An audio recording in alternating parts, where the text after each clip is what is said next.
はい、皆さんこんにちは、モノルです。今回はこちらにあるフリークについてお話ししていきたいと思うんですが、私ね、2年間ぐらい Apex Legends を43リニアでね、フリークなしで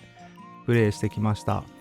今回ね、NEXT Controllers のシマリス堂さんからプロフリーク V2 一式をね、ご提供いただいたので、そんなね、全くフリークを使ってなかった私がフリークを使ったらどうなるかっていうのをね、検証していきたいと思います。はい、それでですね、まずね、検証の方法なんですが、このようにですね、ボルトの、金角をつけたボルトですね、1倍、HCOG の、1倍スコープをつけてですね、2丁持ちます。それでですね、このね、真ん中に常にポップするダミーを打ちます。で、ダミーの設定についてはですね、ミシックにして、シールドのレベルに合わせるをオン。平行移動の一定にしてですね、なるべくランダムなね、動きをしないようにします。ポーズは立つで、移動速度は走る、射撃オフっていうね、形にしました。この設定でね、10m から 50m まで 10m 刻みで、ひたすら、500発ずつね、このダミーを撃っていきます。それでね、フリークと変えて、もう一回 10m から 50m まで500発ずつ撃っていってですね、で、それをね、今度はまたフリークなしに変えて500発っていうのを5回繰り返して、合計で、それぞれ2500発ずつね、撃つっていうね、検証をやりました。はい、それでこちらが2500発ずつ各距離で撃った、私のね、フリークとフリークなしで撃ったね、命中精度のグラフになります。オレンジ色がフリークありで、青色がフリークなしですね。まあ見ての通りですね、10メートルですらですね、1倍スコープでは、精度が改善されました。だいたい平均して 4% ぐらいですかね、どの距離でも改善されたっていうことですね。30メートルとかね、50メートルはちょっとね、改善の幅が大きかったです。どちらもね、なるべく徹底的に当てられるようにね、タップ打ちみたいな、ちょっと敵がレレレの切り返しになったら打つのをやめたりとかっていうのも積極的に使って一番精度が出るような打ち方っていうのを心がけたんですが、このような結果になりました。私2年間ずっとこうフリークなしでやってきたんですけど、フリークつけてたらもうちょっと、戦えてたっていうことが分かってね、結構ショックなんですけど、はい、これがね、まあ現実ですね。フリークはつけた方が強くなれるっていうことがね、私の場合はね、分かりましたっていうことですね。で、このグラフで気になるのは、全体的に命中精度が上がっているっていうことなんですよね。10メートルでも上がっているっていうね、ところで、まあ、普通はですね、フリークがあったら近距離の精度っていうのは悪くなるよと。切り返しがもたつくので、それだけ、近距離はちょっとね弱くなっちゃうよっていうことが言われてるんですが、それは本当なのかっていう疑問がねまず湧きました。そういうわけでね R5 リローデッドねフリークありとなしで試してみました。結論ですね、フリークなしで KD が、キルデスのレートがね 0.84 でフリークありが 1.24 っていうねことでね、そういう数字でもね明らかにフリークありの方が強かったです。で、体感なんですけど、もう明らかにフリークありの方が強かったですね。で、ちょっとね、一つだけこの R5 でね、見てほしいのは、打ち方なんですけど、フリークを活用してね、効果が出る人っていうのは多分ですけどね、私みたいにこうやって、ほとんどこのね、10メートル付近の、近距離のね、打ち合いっていうのを腰打ちでやるっていうのがね、大事かなって思います。10メートル以内っていうのはやっぱりね、スティックの操作量っていうのが増えていきます。できればね、腰打ちとかでね、細かいエイムっていうのをフリークを使ってやってあげるっていうのがね、一つのね、フリークで効果が出せるかどうかっていうのの、ね、大きな、なんていうんですかね、分岐点になるかなっていうふうに思います。10メートル以内とかをね ADS して打ち合うっていうねタイプの人だと、おそらくねフリークはちょっとね近距離全く当てることができなくなっちゃうよっていうね感想になるのかなって思いますね。ちょっとね R5 を見ていただいたわけなんですが、はっきり言ってね見るだけじゃね何もねよくわかんないかなと思いますね。私の体感でしかねどうしてもちょっとねフリークの効果っていうのがねなかなかお伝えするのが難しいんですが、明らかにですね、R5 みたいな近距離戦でもフリークがあった方が強かったですと。そういうことですね。はい、それでですね、こちらのグラフはね、別途私の方で計測したですね、それぞれの距離で、歩く、ターゲットに対してですね、どれぐらいの、操作量が OEM に必要なのかっていうのを表しているグラフですけども、横軸がその敵までの距離で、縦軸が、スティックの操作量ですね、中立からどれぐらい倒すかっていう操作量になってます。まあ、ここまでの話を総合するとですね、1倍で 10m から 50m まんべんなく、エイムが改善されたっていうことで、まあ、どこのね、エリアでもね、フリークっていうのはつけると効果がありますよっていうことなんですよね。まあ、大体ね、大きく私の体感で、エイムが改善したっていう風に感じたのはですね、腰打ちで 10m、1倍で 30m、2倍で 50m っていうね、この先ですね、これより細かい 0.75 ミリよりも細かい操作っていうのはものすごくフリークでやりやすくなった印象がありました。なのでね、1倍で 30m、40m、50m っていうね、この辺りのエイムがどうしても安定しないよっていう方はですね、フリークによってね、効果がすごく出やすいんじゃないかなと思います。はい、そしたらですね、そんな、まあね、めちゃくちゃ効果があるっていうことは分かったフリークなんですけど、フリークってね、どうやって選べばいいのかっていうところをね、いろんな種類があったりもしますので、そこをね、解説していきたいと思います。はい、フリークを選ぶときに見るべきポイントっていうのは形状と高さの2つがあります。形状はね、へこみ型とドーム型、凸型とか言ったりしますけど、その2つがあります。こちらね、へこみ型のフリークですけどね、こう中心に向かってこうへこんでいるっていうね、外側の方が高いっていうタイプのフリークがへこみ型になります。いわゆる先生値のね、右側のスティックっていうのはね、これはへこみ型で、左側がね、ドーム型、凸型ですね。こちらがね、プロフリーク V2 のね、凸型のスティックになるんですけど、こちらもね、中心がちょっと盛り上がっているタイプになりますね。このへこみ型と凸型っていうのはね、かなり、実際に使ってみると操作感に違いが大きく出ます。はい、フリークのね、操作感の違いっていうのがどういうね、ものなのかっていうのを説明するためにですね、ここにスティックを用意しました。分解されたスティックをね、真横から見ているっていうね、図になっていてですね、左側が凸型、ここがね、こう膨らんでいる形のスティックで、右側が、へこみ型ですね、真ん中がへこんでるタイプっていうことになってますね。で、これをね、ちょっと軸でね、こう回転させてみます。はい、右に倒すと親指の力点っていうのはね、ちょっと左にずれてるのがわかるでしょうか。こっちのね、凸型で見ると分かりやすいんですが、まあ、最初のね、中立状態では真ん中に親指置かれてると思うんですが、ここからこう右に倒すと、ちょっとね、スティックの左側をこうやって押すような形に、ね、なるんですよね。実際にね、凸型のスティックをね、こう操作してみてもらったら分かるかなと思うんですが、ちょっとね、親指で押す場所が変わると思うんですね。でね、こういう風になるんで、凸型っていうのはね、ここを押せばいいんでね、まあ右に倒してもね、こっからさらに右にどんどん倒し続けることができるんですよね。ただね、へこみ型っていうのはね、こう、最初はこう右側のね、ここを押して右に倒すんですが、で、力点がね、ちょっと左に移動するわけですから、こっち側の壁っていうんですかね、スティックのね、面を押すことになります。そうするとね、力がこっち側に働いちゃってね、倒れない方向に力が働くんですね。なんで、へこみ型っていうのはですね、ブレーキがかかるんですね。倒そうとすればするほど、ちょっとね、ブレーキがかかって、倒れにくいような、動きっていうのをします。フラット型もね、同じ理屈でね、軽く、へこみ型ほど大きくはないですが、ブレーキがかかります。凸型でもね、平面にかなり近いようなタイプのフリークは、このね、ブレーキがね、若干効いたりします。まあ、そういうわけでね、凸型はどんどん倒していけるので、ものすごい超近距離戦とかですね、5メートル以内のところで腰打ちでエイムするような超近距離戦での切り返しとかですね、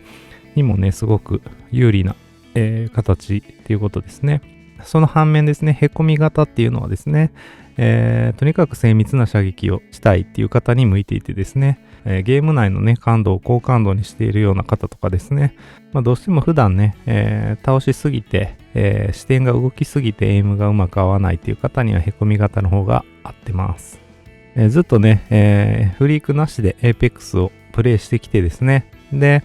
それでフリークを改めてつけたいっていう方はね、凸型の方がいいかなって思いますが、Apex をね、あんまりプレイしたことがなくて43リニアっていう感度自体がね、慣れてないとかですね、そういった方にはへこみ型の方が合ってるかなって思いますね。どうしても10メートル付近の腰打ちがすごい暴れちゃうよとか、実戦になると慌ててね、スティックを操作しちゃって、視点が暴れてしまうよっていうね、方にもね、へこみ型が合ってるかなと思います。形状の次はですね、高さっていうのを選びたいところなんですが、高さが高ければ高いほどね、低感度になって、より遠くの、距離まで射程をね、伸ばすことができます。どれぐらい、フリークの高さっていうのがね、感度に影響するかっていうのはですね、このようにですね、フリークによってどのぐらい、スティックの高さが高くなるかで変わってきます。デュアルセンスとかデュアルセンスエッジっていうのはですね、軸部分ですね、回転軸の部分からスティックのね、一番トップの部分までの高さっていうのが 19mm っていう風になっています。例えばですね、このフリークだったら 25.3mm になるっていうことですね。で、倒せる角度がね、同じであれば可動域っていうのはね、半径に比例するので、例の場合だと 100×25.3÷19 ってやってやれば、約133っていうね、値が出てきます。そのままの可動域よりも可動域に比べてですね 133% の大きさになるっていうことですね。なので、こういう形でね、フリークの高さっていうのがどんどん高くなればなるほど低感度になっていくっていうね形になります。この後ですね、おすすめのフリークっていうのを紹介するときに、同時にですね、この、感度のねどのぐらい低感度になるかっていう値も一緒にね、お見せしたいと思います。あとはね、高ければ高いほどスティックのね、硬さが柔らかくなるっていうね、効果もあります。30% ね、スティックの高さが高くなると、巡航のね、これ 75g フォースっていう硬さなんですが、これが約 53g フォースまでね、減ります。20% の高さがね、変わる。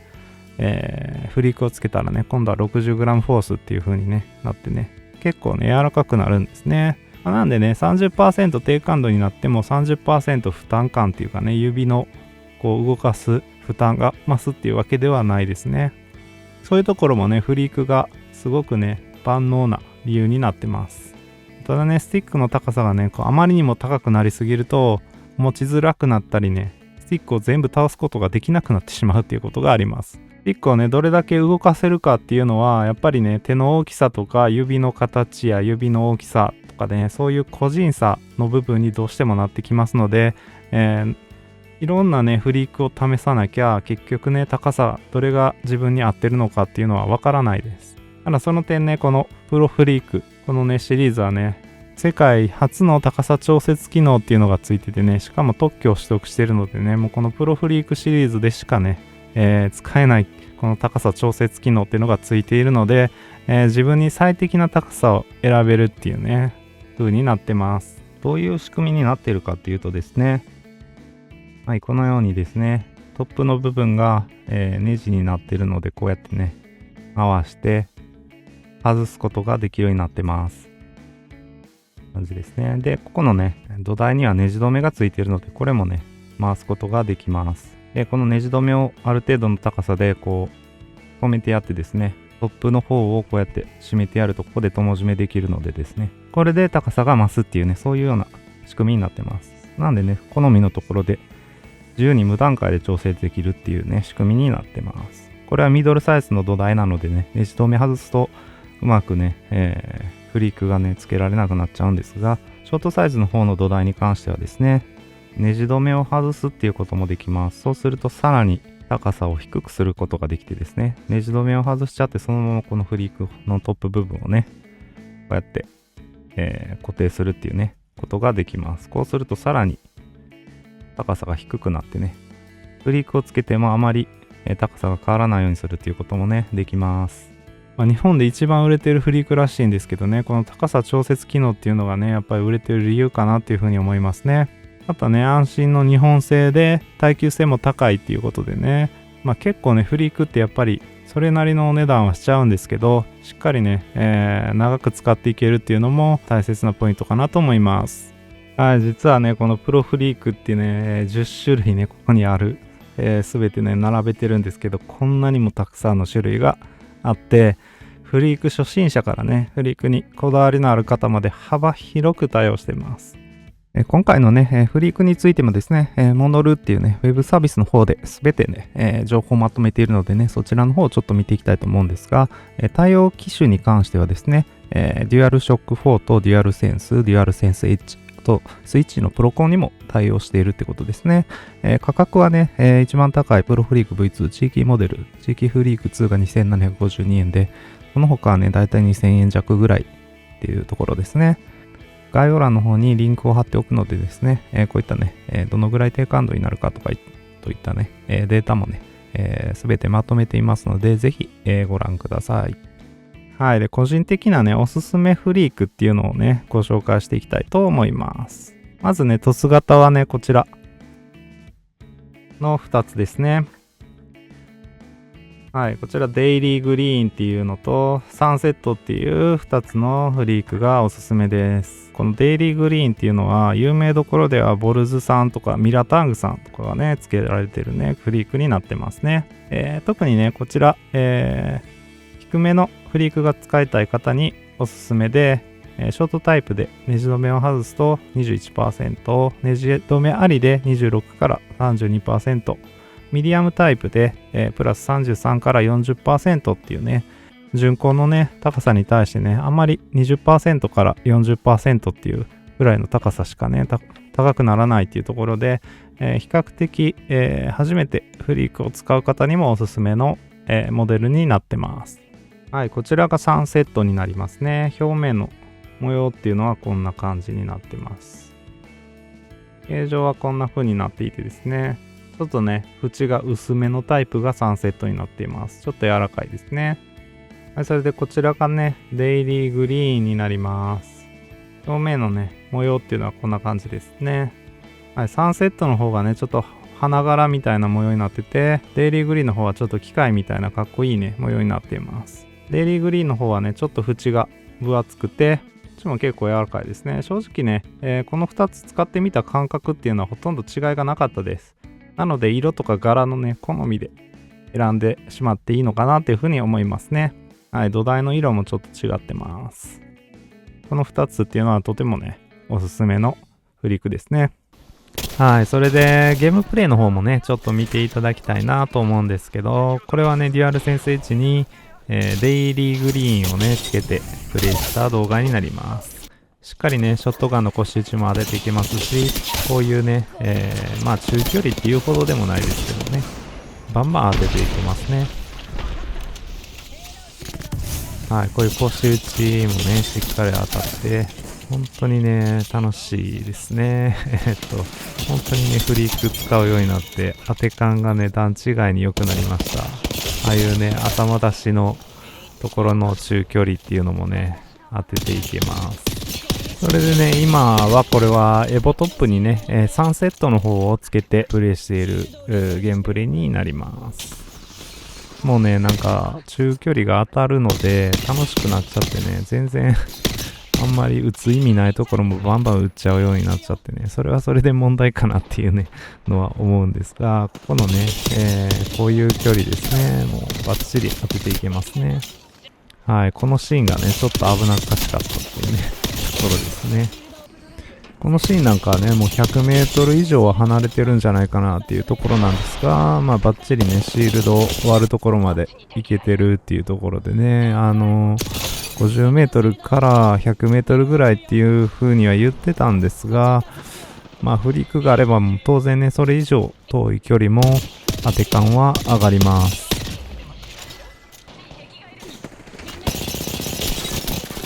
はい、こういうね、腰打ちの距離もね、しっかり当てやすくなるっていうのもね、大きなメリットですね。はい。まあ、それでね、このマッチはですね、このまま、ユリポジを取れてたのでですね、ルート展開して倒していってですね、チャンピオンを取ることができました。もうね、使ってて楽しいの一言でしたね。はい、それでね、次におすすめのフリークっていうのがこちら。地域モデルのね、プロフリークで、地域フリーク2ってよく言われているタイプのね、フリークです。こんな風にね、4つの、フリークがついていてですね、こちらの2つがね、キャップのフリークになってます。こちらがね、普通のフリークなんですが、ちょっとね、開けてみていきたいと思います。はい、こちらがキャップタイプのフリークになってます。こんな感じでね、はい、キャップをかぶせるだけっていうタイプで、グリップ感を上げるっていうのが主な目的のフリークになってますね。一応こちらも、厚みがあってですね、キャップでだいたい 10% ぐらい、高さが上がるので、これでもね、ちょっと低感度にすることができます。で、こちらのフリークのトップがね、青色の方がショートタイプになってます。こちらでだいたい 30% の高さになってますね。で、このね、チキフリーク2のいいところっていうのはやっぱりね、このキャップがついていてですね、フリークちょっと慣れるのが大変そうだなっていう方でもね、徐々にフリークの高さを上げていけるっていうね、ことで、これがね、すごくいいのでおすすめっていうところですね。はい、フリーク自体の形状っていうのはこんな感じでね、すごく可愛らしい地域パンダのね、柄が入っていてですね、凸型になってます。結構しっかりした凸型でね、サンセットとかと比べるとね、角度が急になっているのがわかるでしょうか。なので、それでね、この表面積っていうんですかね、これがね、純根と同じような、ちょっとね、径がちっちゃい、スティックになってますね。なのでね、これ、ちょっとね、操作自体っていうのは、こういうサンセットとかデイリーグリーンとかよりも、ちょっとね、繊細な操作っていうのが要求されるフリークになってます。フリークをつけて、もうですね、かなり超近距離っていうのがね、戦いやすいフリークになっているので、なるべくね、近距離もしっかり戦えて、素早い操作っていうのをね、犠牲に絶対にしたくないよっていう方にもね、おすすめのフリークですね。割とね、地域さんとのコラボモデルっていうことで、すごいね、初めてフリーク使われる方も手に取って、いるような商品かなって思うんですけど、フリークの中ではね、実はすごく繊細な操作が要求されるね、難しめのフリークになっているっていうね、ところはね、ちょっと注意が必要かなと思います。私がね、実際使ってみた感じではね、こっちの方がね、凸型としてはね、操作がしやすかったような印象があります。はい、それでね、凸型最後のおすすめフリークがこちら、イエローですね。イエローの形状っていうのはこんな風になっていてね、可愛らしいスターのね、マークがついた模様が入っていてですね、横を向けてみるとこのようにかなり角度が強めのね、ドーム型になってます。チキフリ2と比較するとこんな感じでね、幅が広い分ね、より高さの差っていうのが大きいようなね、フリークになってます。はい、デイリーグリーンと比べるとこんな感じです。かなりしっかりとね、ドーム型になっているのがわかると思います。これのおかげでね、非常に素早い操作がやりやすいです。ブレーキ感全くありません。デイリーグリーンはね、ほんの少しブレーキがね、フラットに近いドーム型なので、少しだけね、ブレーキ感があるんですが、こっちのね、イエローに関してはね、実際使ってみるとほとんどブレーキ感っていうのがなかったです。なので、超近距離もね、おろそかにしたくないっていう方にはおすすめですね。個人的にはね、ちょっとこのトップのね、デザインっていうのがね、こう星マークが結構深い溝でね、彫られているので、これがね、ちょっと親指にかかってね、まあこれがグリップ感を増しているっていうね、点もあるんですが、ちょっとね、もうちょっとスムーズな形のこういうのが、ドーム型のね、これがあったらね、すごくいいのになっていうのはちょっと思いましたね。割と、地域フリークとこのイエローっていうのはね、傾向がよく似た、フリークになってます。なんでこのトップのね、サイズがちっちゃい方がいいなら地域フリークだし、なるべく面積が広い方がいいっていうんであればイエローがいいかなって感じですね。まあ、ただね、地域フリーク2に関してはね、地域さんファンの方がね、結構買うフリークっていう面もあるのでね、柄とかもかなりね、地域さんがね、前面に押し出されているのでね、まあ、割とその辺はね、それぞれ好みによってね、変わっていくのかなっていうところですよね。はい、ここまでね、凸型のおすすめっていうのを見てきましたね。サンセットとデイリーグリーンとチキフリ2とイエローって感じですね。で、こっからね、へこみ型のおすすめっていうのを見ていきたいと思います。へこみ型のね、おすすめっていうのはやっぱりこれですね。はい、青い V2。これが一番私は使ってみてね、すごく良かった。へこみ型のフリークになります。はい、プロフリーク V2 の中ではですね、一番ブレーキ感が強いへこみ型のフリークになってます。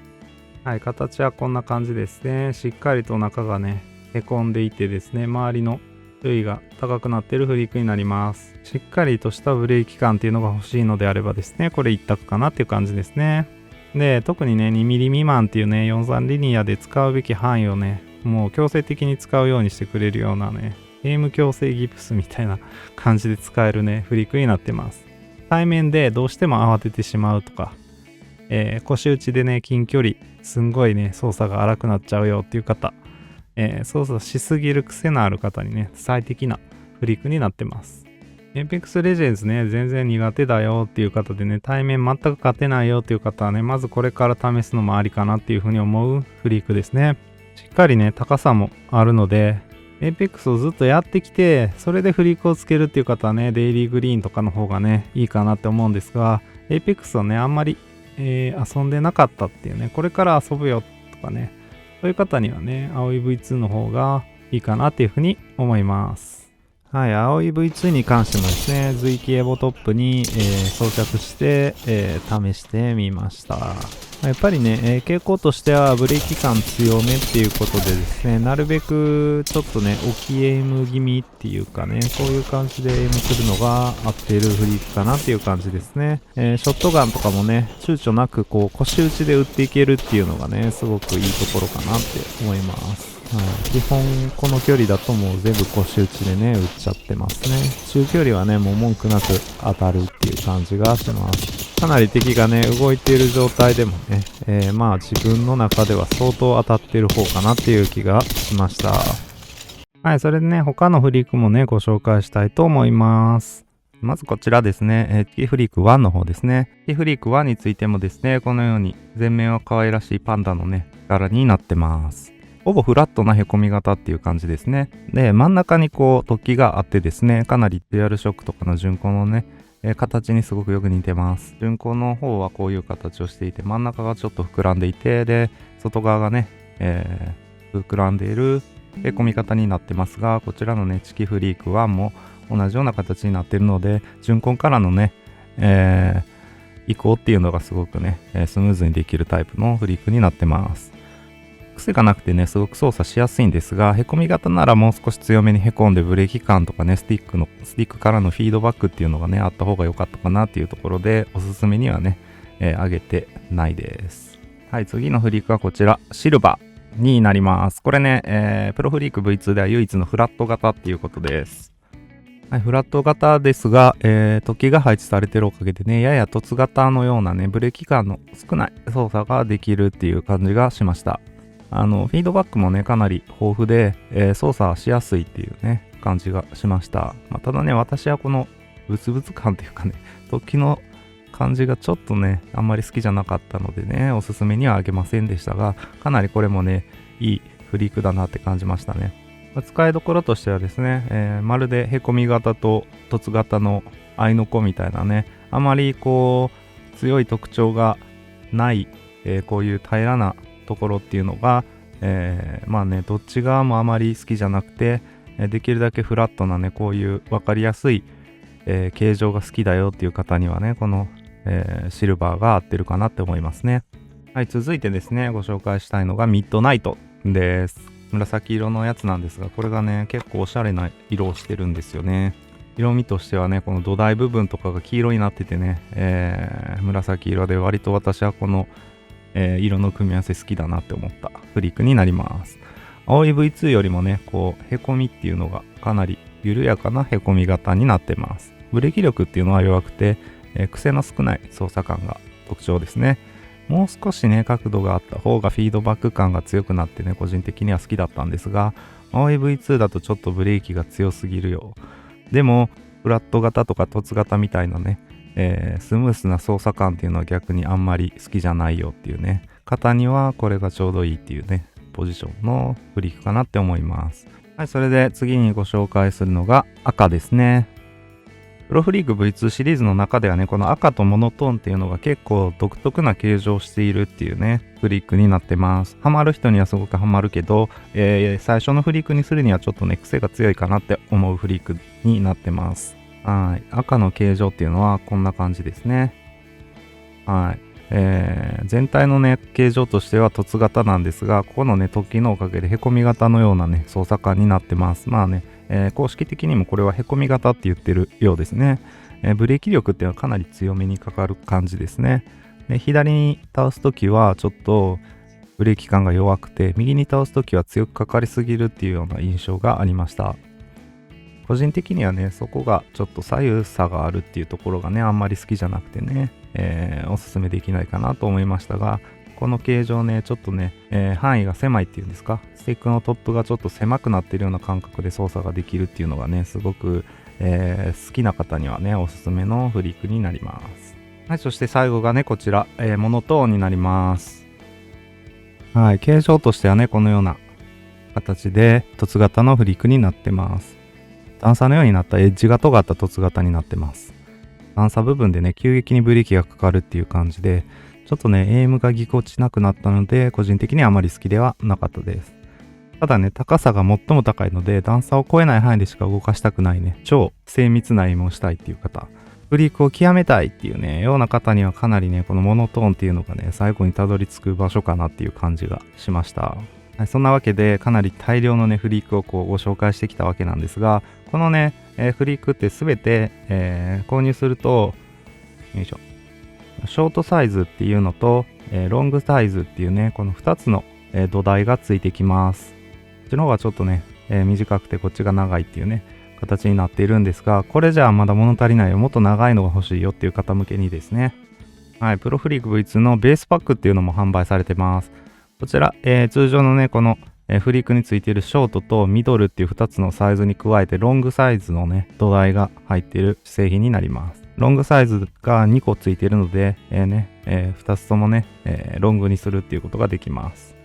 なので、もうね、手がかなり大きいっていう方とかですね、フリークのサイズができるだけ高い方がいいっていう方はね、このロングサイズが使えるこのベースパックっていうのをね、一緒に購入されるといいかなと思います。今回はね、フリークって必要なのか必要じゃないのかとかね、フリークってどんな効果があるのみたいな話をずっとしてきましたが、いかがだったでしょうか。私もね、正直必要ないと思って、2年間ずっとやってきたんですが、実際に使ってみてね、いろいろと検証して本当に驚きました。特に低感度になるから切り返しとか近距離がね、ちょっと劣るよっていうところっていうのはね、実はそうでもないんじゃないみたいな話っていうのがあったっていうのはね、びっくりしましたね。まあ43リニアの腰打ちっていうのは本当に難しいっていうことがね、よく分かったかなと思います。まあ器用な方だとはね、思っていた私でも難しかったので、おそらくほとんどの人にとって43リニアっていうのは難しい感度なはずです。まあどうも私はね、フリークつけてた方が、強くなれるっていうことがね、今回分かったのでですね、この3セットっていうフリークのね、ショートの方ですね、短い方の3セットで、ネジ止めをつけたまま最短にした状態でね、これ使っていきたいなと思います。